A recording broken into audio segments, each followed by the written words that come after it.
Shalom bagi kita semua, salam jumpa kembali. Semua ada di dalam damai sejahtera, amin.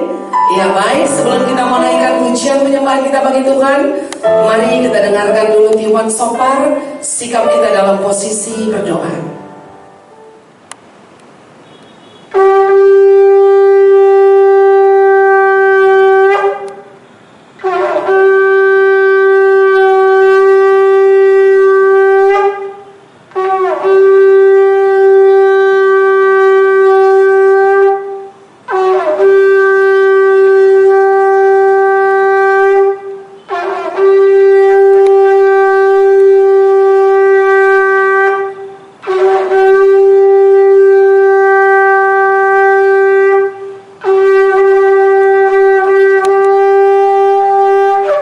Kita memulai ibadah doa puasa kita, mari terlebih dahulu kita berdoa. Terima kasih ya Tuhan, ya Allah Bapa yang kami sembah, yang kami muliakan. Terima kasih Tuhan atas segala berkat dan kebaikan dan anugerah yang Kau berikan kepada kami Bapa, di mana pada saat ini Tuhan Kau masih mengizinkan kami untuk melakukan ibadah doa puasa kami pada saat ini, pada hari ini Tuhan. Tuhan, sebelum kami memulai ibadah kami mohon Bapa, kami mohon padamu pada saat ini Engkau yang berkuasa dalam ibadah kami, supaya nanti ibadah kami dapat berjalan dengan baik ya Tuhan. Terlebih dahulu Bapa, kami mohon padamu untuk bungkus kuat kami semua dengan kuasa darah-Mu. Semua yang bertalin darah dengan kami Tuhan, keluarga kami semuanya. Begitu juga Yayasan Sola Gracia dan pelayanan kami semuanya tutup bungkus dengan kuasa darah-Mu. Semua aman dalam lindungan-Mu. Dan kami juga berdoa Tuhan untuk semua yang mengambil bagian dalam ibadah kami. Promosi bisa leader, begitu juga mengambil firman-Mu. Biarlah Kau urapi satu persatu Tuhan, supaya semua dapat berjalan dengan baik ya Tuhan. Supaya melalui ibadah yang kami lakukan sebentar lagi Tuhan, kami semakin dikuatkan dalam kehidupan kami, dan Kau semakin dimuliakan di dalam ibadah kami Tuhan. Tuhan, Engkau yang berkuasa dalam ibadah kami, dan semua peralatan-peralatan yang kami pakai juga Tuhan berkati, Tuhan urapi supaya semuanya berfungsi dengan baik. Terima kasih Bapa, kami serahkan ibadah ini ke dalam tangan pengasihan Tuhan. Di dalam nama Yesus Kristus kami berdoa. Amin. Bagi berdiri, kita mau bersorak-sorai bagi Tuhan. Semua siap bersorak bagi Tuhan. Amin. Ya, kita beri kemuliaan bagi Tuhan. Kita mau katakan bahwa tahun 2022 adalah tahun kemenangan bagi anak-anak Tuhan. Iya, mari kita naikkan pujian ini bagi Tuhan.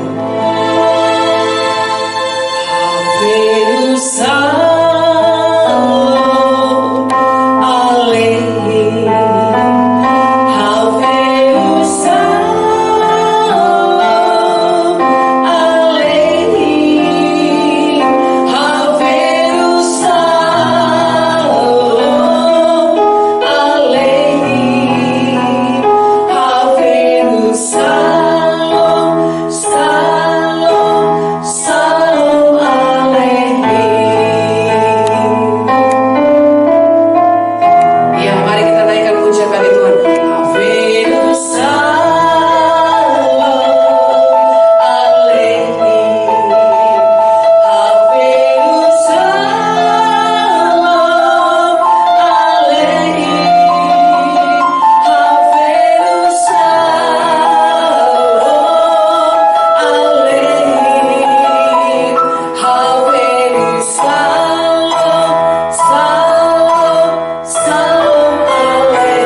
bersama-sama memuji menyembah Dia.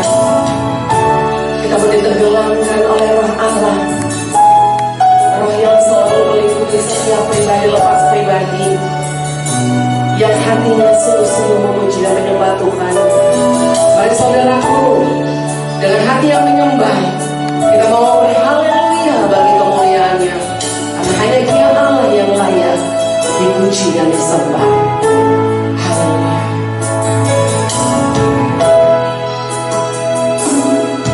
Lebih indah dari permata kasih Yesus tiada terkira, lebih manis dari madu, sungguh berharga bagiku kasih Yesus dalam hidupku. Lebih indah dari permata kasih Yesus tiada terkira, lebih manis dari madu, sungguh berharga bagiku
Alangkah indahnya hidup dalam kasih-Mu Yesus.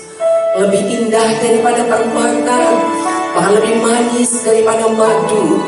Terima kasih Bapa yang baik. Saat ini Tuhan, di awal tahun 2022, kami percaya Bapa bahwa Engkau hadir untuk melawan dan menjamah kami pribadi lepas pribadi.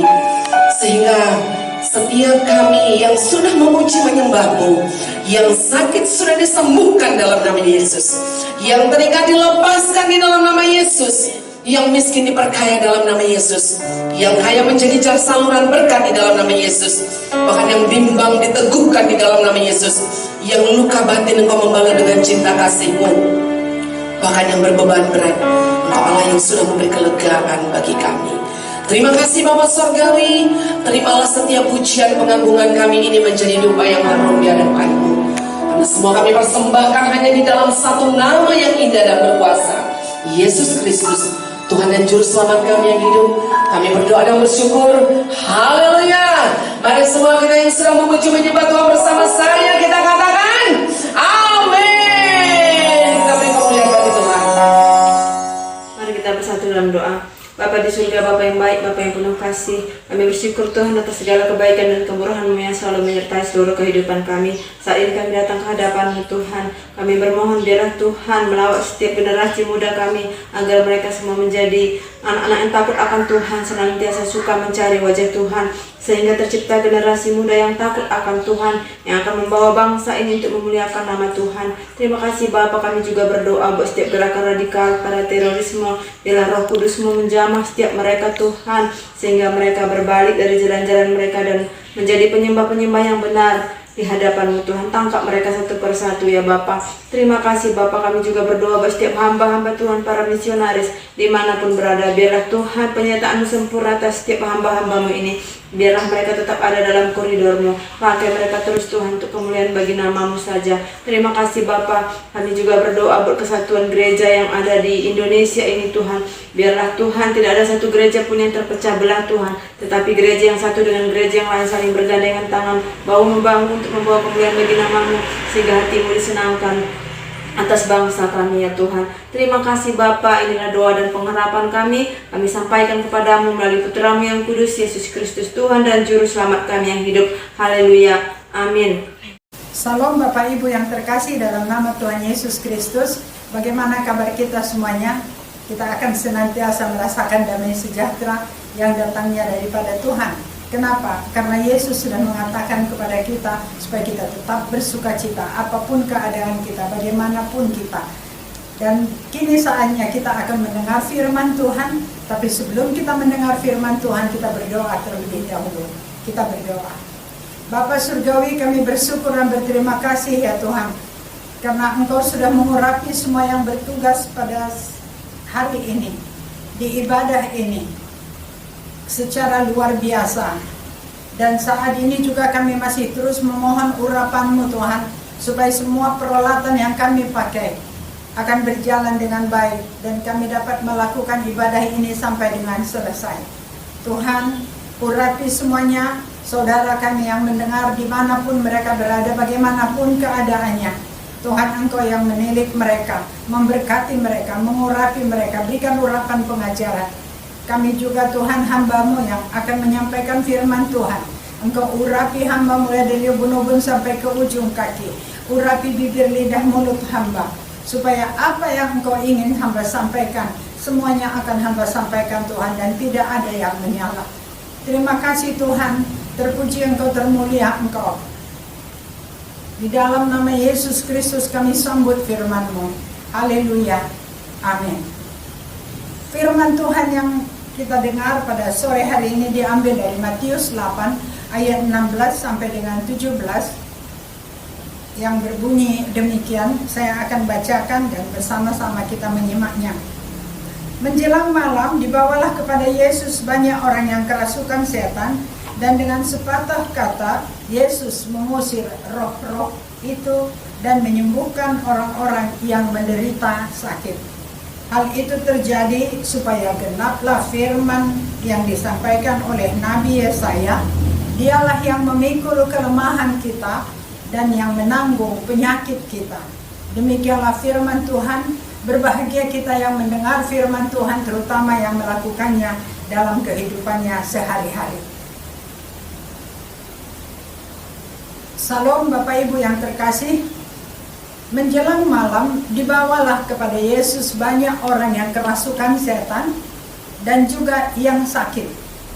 Kenapa menjelang malam? Dikatakan menjelang malam karena hari itu adalah hari Sabat, dan bagi orang Yahudi tidak boleh melakukan apapun dari pagi sampai dengan jam 6 sore. Jadi mereka tidak boleh mengusung orang yang sakit, mereka tidak boleh menggendong orang yang kerasukan barangkali. Dan oleh karena itu mereka menunggu sampai menjelang malam baru mereka datang untuk menemui Yesus. Kalau pas kita sedang berada di Israel, ya di Yerusalem lah saya katakan, kalau kita berada di hotel, kita lihat liftnya itu akan jalan terus, naik turun, tidak ada berhenti. Barangkali berhenti di satu lantai, tapi tanpa dipijit, tanpa dia papakan, dia akan naik lagi, terus kemudian turun lagi, begitu seterusnya Bapak Ibu. Kenapa? Rupanya untuk menekan lift pun tidak boleh pada hari Sabat. Itulah yang harus dilakukan oleh mereka, dan mereka tidak akan melakukan satu pekerjaan pun. Jadi saya rasa mereka itu juga masak sehari sebelumnya dan sudah dipersiapkan, dan waktu makan mereka hanya tinggal meletakkan saja lagi dan mereka memakannya. Sebelumnya Yesus tiba di rumah ibu mertua Petrus. Ibu mertua Petrus pada waktu itu sedang sakit demam, dan setelah Yesus memegang tangannya, ia langsung sembuh dan dia langsung melayani Yesus. Berarti wanita itu langsung menyediakan makanan untuk Yesus. Hal ini menjelaskan bahwa Yesus berbelas kasihan kepada setiap orang yang membutuhkan, berbelas kasihan kepada orang yang sedang menderita, berbelas kasihan kepada orang yang sedang dirasuk setan. Dan kuasa Yesus mungkin di sini ditunjukkan oleh Matius bahwa ajaran sampingan yang diperlihatkan oleh Yesus kepada murid-muridnya dan kepada setiap orang, termasuk kepada kita, bahwa Yesus itu selalu memperhatikan wanita yang pada waktu itu agak dikesampingkan, kurang diperhatikan dan kurang dihargai. Itu yang nomor satu. Kemudian yang kedua, Yesus mau mengajarkan bahwa Yesus sangat-sangat memperhatikan orang yang sepenuh waktu, sepenuh tenaga bekerja untuk Tuhan. Kita lihat Petrus sesudah dia mengikut Yesus, dia tinggalkan pekerjaannya. Berarti ibu mertuanya juga ikut untuk melayani, sehingga mereka tidak ada lagi mengerjakan pekerjaan yang lain selain daripada melayani Yesus dan melayani semua orang siapa yang membutuhkannya. Dan inilah keluarga-keluarga yang full time di gereja seperti Yesus. Apabila kita dibebaskan dari penyakit seperti yang dilakukan Yesus, seperti itu juga barangkali kita akan membuat kebaikan-kebaikan kepada Yesus dan kita akan melayani. Banyak kita lihat orang yang sesudah dilayani. Misalnya dia kerasukan setan, dan setelah itu dia sudah dipulihkan dan dia akan mengikut Yesus. Kita lihat dalam firman Tuhan bahwa banyak orang yang sesudah diadakan pemulihan, mereka itu langsung mengikut Yesus dan menjadi hamba dan bersama-sama Yesus melayani orang banyak.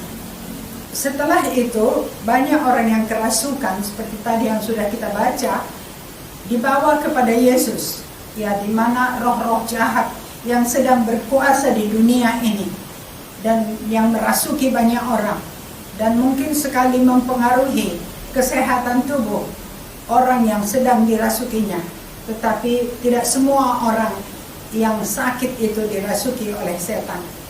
Dalam ayat 16 disebutkan bahwa Yesus mengusir roh jahat dengan sepatah kata saja. Yesus berkata, "Keluar engkau setan."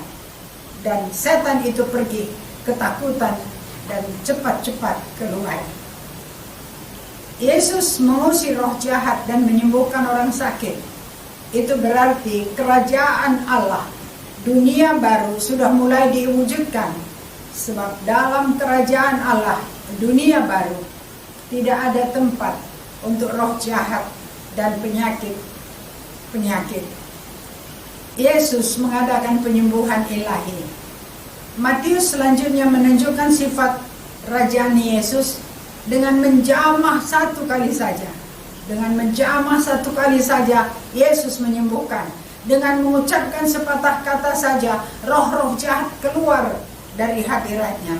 Yesus memiliki otoritas semua roh jahat dan semua penyakit yang ada di dunia.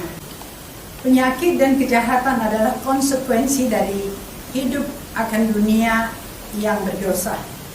Tetapi di masa yang akan datang, ketika Allah yang menghapus semuanya dosa, tidak akan ada lagi penyakit dan kematian. Mujizat-mujizat kesembuhan oleh Yesus merupakan contoh kecil dari apa yang kelak akan kita alami oleh seluruh dunia dalam kerajaan Allah. Dialah yang memikul kelemahan kita dan menanggung semua penyakit kita. Itu dikutip dari Yesaya 53 ayat 4. Yesus akan membinasakan semua kelemahan dan penyakit itu. Ini adalah pengalaman pendahuluan dari apa yang akan dialami di zaman baru. Pada zaman baru itu, dengan apa yang telah Yesus lakukan terhadap dosa, penyakit tubuh yang terdapat pada manusia yang jatuh ke dalam dosa akan dilenyapkan. Itu terdapat di dalam Wahyu 21 ayat 4. Bapak Ibu yang terkasih dalam nama Tuhan Yesus, apakah rintangan-rintangan terhadap penyembuhan? Kita dapat melihat bahwa rintangan-rintangan itu adalah nomor satu, dosa yang tidak diakui. Itu sebabnya Yesus selalu berkata, dosamu sudah diampuni. Jadi kalau kita sudah meminta ampun akan dosa-dosa kita, kita akui dosa kita dan kita minta ampun, Tuhan akan memberikan kepada kita penyembuhan. Kemudian kedua adalah penindasan oleh kuasa kegelapan, itu pun merintangi terhadap penyembuhan. Nomor 3 adalah ketakutan akan kekhawatiran. Ketakutan atau kekhawatiran, kalau kita selalu takut, kalau kita selalu khawatir, itu juga akan menghalangi penyembuhan. Apa yang dikatakan dalam firman Tuhan bahwasanya apa yang kutakutkan, apa yang kukhawatirkan, itulah yang terjadi terhadapku. Oleh karena itu Bapak Ibu, marilah kita jangan ada lagi ketakutan dan kekhawatiran. Firman Tuhan mengatakan 365 kali dalam Alkitab, jangan khawatir, jangan takut, jangan cemas. Itu yang dikatakan dan itulah yang kita ikuti. Kemudian yang keempat, tidak mengampuni. Bapak Ibu yang terkasih, kalau kita tidak mengampuni, maka itu merupakan rintangan-rintangan terhadap penyembuhan penyakit-penyakit kita. Kemudian yang kelima, ketidakpercayaan. Yesus selalu berkata, jadilah seperti imanmu, jadilah seperti yang engkau percayai. Dan kemudian yang keenam, yang menjadikan rintangan adalah mementingkan diri sendiri. Kita sudah tahu Bapak Ibu ada 6 hal-hal yang dapat menghalangi atau merintangi penyembuhan terhadap penyakit-penyakit yang kita alami. Saya akan ulangi. Nomor 1, dosa yang tidak diakui dan tidak minta ampun. Nomor 2 adalah penindasan oleh kuasa kegelapan. Oleh karena itu kita harus berusaha supaya kuasa kegelapan itu keluar dari dalam tubuh kita. Nomor 3 adalah ketakutan dan kekhawatiran kita. Oleh karena itu kita jangan khawatir lagi. Nomor 4, tidak mengampuni. Oleh karena itu marilah kita mengampuni supaya doa-doa kita dikabulkan oleh Tuhan. Kemudian 5, ketidakpercayaan. Keenam, kita jangan lagi mementingkan diri sendiri. Itulah langkah-langkah yang harus kita lakukan supaya kita jangan mendapatkan rintangan-rintangan itu. Langkah-langkah untuk memperoleh kesembuhan. Bapak Ibu yang terkasih, tadi kita sudah belajar bagaimana rintangan-rintangan terhadap penyembuhan itu. Kita akan mengetahui lagi langkah-langkah untuk memperoleh kesembuhan. Bagaimana kita untuk memperoleh kesembuhan? Nomor 1, kita pastikan bahwa hubungan kita dengan Allah dan dengan sesama kita, dengan orang lain semuanya beres. Jangan ada lagi kita saling tidak enakan, tidak beromongan atau ada yang sakit hati. Kemudian nomor 2, kita mencari kehadiran Allah. Nomor 3, kita penuhi kehidupan kita dengan firman Allah. Nomor 4, kita tetap tinggal beserta Tuhan walaupun kita belum sembuh, tapi kita tetap bergantung kepada Tuhan dan kita tetap mengandalkan Tuhan. Kemudian kita minta supaya kita didoakan oleh penatua. Yang kelima, diharapkan kita mengharapkan terus memohon kepada Tuhan supaya kepada kita diberikan mujizat. Bapak Ibu yang terkasih, ada seorang anak remaja yang setiap hari berjualan asongan dari rumah ke rumah. Ini terjadi di Amerika dan ini adalah kisah nyata. Satu pagi dia sangat lapar dan kepengen sekali minta makanan dari rumah yang dia lewati. Kebetulan dia melewati satu rumah dan dia melihat seorang wanita muda sedang membuka pintu dan dia bertanya, bolehkah aku meminta minuman segelas darimu? Tadinya dia mau meminta makanan, tapi mungkin dia ragu, akhirnya dia cuma meminta minum. Kemudian wanita itu berkata, mari silakan. Dan pada saat dia duduk dan wanita itu masuk ke dalam, dia menuangkan segelas susu dan dia berikan kepada anak remaja ini. Kemudian anak remaja ini meminumnya dan dia merasa sangat terbantu sekali. Dan dia merasa bahwa dirinya sudah menjadi lebih segar dan dia tidak lemas lagi. Dan dia bertanya kepada wanita itu, berapakah saya harus bayar untuk minuman ini? Kemudian wanita itu berkata, tidak, engkau tidak perlu membayar. Karena ibuku sudah mengajarkan kepadaku, berilah kepada orang lain apa yang kita bisa beri dan tidak usah meminta bayaran. Itu yang diajarkan ibuku kepadaku. Kemudian dia mengucapkan terima kasih berulang-ulang dan kemudian dia minta izin untuk pergi. Dan dia pun pulang dan kemudian setelah dia mengucapkan terima kasih dan dia pun berlalu dari tempat itu. Beberapa tahun kemudian setelah sekian lama, wanita muda itu mengidap penyakit yang langka. Penyakitnya itu tidak dapat diobati di kota di mana dia tinggal. Oleh karena itu dia harus dibawa ke kota besar, ke rumah sakit yang besar. Dia dibawa ke sana dan kemudian dia adakan penelitian dan semuanya diperiksa. Kemudian diketahui apa penyakitnya dan diambil keputusan oleh dokter bahwa dia harus dioperasi oleh seorang dokter yang bernama Dr. Kelly. Dan Dr. Kelly ini melihat wanita itu dan kemudian dia mengoperasi dan melakukan sebaik-baiknya apa yang bisa dia lakukan. Bapak Ibu yang terkasih, kita pendekkan cerita bahwa akhirnya wanita ini sembuh dari penyakitnya dan dia sudah dibolehkan pulang. Apa yang dikatakan oleh Dr. Kelly kepada rumah sakit itu, bahwasanya semua biaya yang harus ditanggung oleh wanita itu dia yang bayar. Dan kemudian dia minta bonnya, dia bayar dan kemudian dia temui wanita itu dan dia katakan, masih kenalkah dengan saya? Wanita itu mengingat-ingat, pasti dia tidak ingat karena sudah agak lama. Dan kita pun mungkin sudah agak berubah wajahnya ya. Dari remaja sampai sudah dokter spesialis seperti itu. Dia diam aja dan dia katakan, ingatkah akan seorang anak remaja yang pernah datang untuk meminta minum kepadamu? Kemudian dia ingat, oh iya saya ingat ada satu orang anak laki-laki. Kemudian dia berkata, nah ini rekeningmu, dia bilang bonnya. Kemudian dengan gemetar wanita ini membaca berapa biaya yang harus dia bayar karena dia khawatir. Dia tahu penyakitnya ini begitu langka dan harus dan banyak membutuhkan biaya. Tetapi ketika dia baca di atas, dia lihat di atas bahwasanya bon ini sudah lunas dengan segelas susu. Bapak Ibu yang terkasih, apapun yang kita lakukan di dalam kehidupan kita, Tuhan pasti akan membayarnya. Kita bisa lihat dengan segelas susu yang diberikan oleh wanita muda ini kepada anak remaja ini. Kemudian anak remaja ini menjadi seorang dokter spesialis untuk penyakit yang langka. Dan dia mengoperasinya. Kemudian dia membayar itu semua. Dan tulisan yang dibuatnya dalam bon itu lunas dengan segelas susu. Bapak Ibu yang terkasih, kita tidak perlu takut untuk berbuat baik, menjaga, memberikan sesuatu pertolongan kepada orang yang sedang lemah, yang dalam keadaan lemah dan dalam keadaan menderita. pada saat kita berikan itu, mungkin pada waktu itu dan beberapa waktu kemudian belum ada apa-apa. Tapi pada satu saat yang kita tidak tahu, Tuhan membayar itu kembali kepada kita.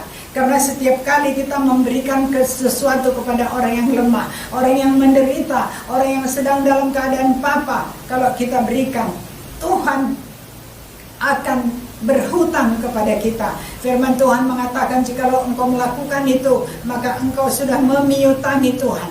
Berarti Tuhan itu berhutang kepada kita, dan itu pasti akan dibayarnya. Bapak Ibu yang terkasih, sudah pasti anak ini sebelum mengoperasi wanita itu dia berdoa. Juga wanita ini juga berdoa, dan doa itu sangat besar kuasanya. Bapak Ibu yang terkasih, hari ini tema kita adalah penyembuhan ilahi, dan kita percaya kesembuhan dari wanita ini juga tidak terlepas daripada mujizat yang Tuhan berikan melalui Dr. Kelly yang sudah pernah ditolongnya. Mari Bapak Ibu, kita jangan takut untuk berbuat baik. Mari Bapak Ibu, saudaraku yang terkasih dalam nama Tuhan Yesus Kristus, mari kita lepaskan diri kita daripada rintangan-rintangan terhadap penyembuhan yang kemungkinan ada di dalam diri kita, penyakit. Dan kemudian mari kita ikuti bahwa langkah-langkah untuk memperoleh kesembuhan itu. Dan jangan pernah lupa untuk menolong orang yang lemah. Karena kita pada saat kita menolong orang yang lemah itu, kita sudah memiutangi Tuhan. Tuhan Yesus memberkati firman-Nya dan memberkati kita semuanya. Kita berdoa. Terima kasih ya Bapa, kami sudah belajar dari firman-Mu, bahwa kami tahu anak-Mu Yesus Kristus itu di dalam nubuatan Nabi Yesaya, bahwa dialah yang akan memikul semua kelemahan kami dan juga akan menanggung semua penyakit kami. Kami tidak perlu lagi merasa takut, karena kami tahu Yesus yang sudah melakukannya semuanya untuk kami. Biarlah kami semua yang sudah mendengar firman-Mu pada hari ini, kami sungguh-sungguh untuk mencari wajah Tuhan. Kami akan belajar Tuhan terus, dan kami akan terus mengikuti apa yang Tuhan suruh kami lakukan, supaya kami tetap berada di koridor Tuhan, dan mujizat Tuhan masih terjadi bagi kami. Berkati kami semuanya Tuhan, berkati pemerintah kami, berkati hamba-hamba Tuhan dimanapun berada, dan juga Tuhan, berkat-Mu melimpah kepada kami sebagaimana Engkau sudah memberkati Abraham, Ishak, dan Yakub. Terima kasih Bapa. Di dalam nama Yesus Kristus kami berdoa, kami bersyukur. Haleluya. Amin.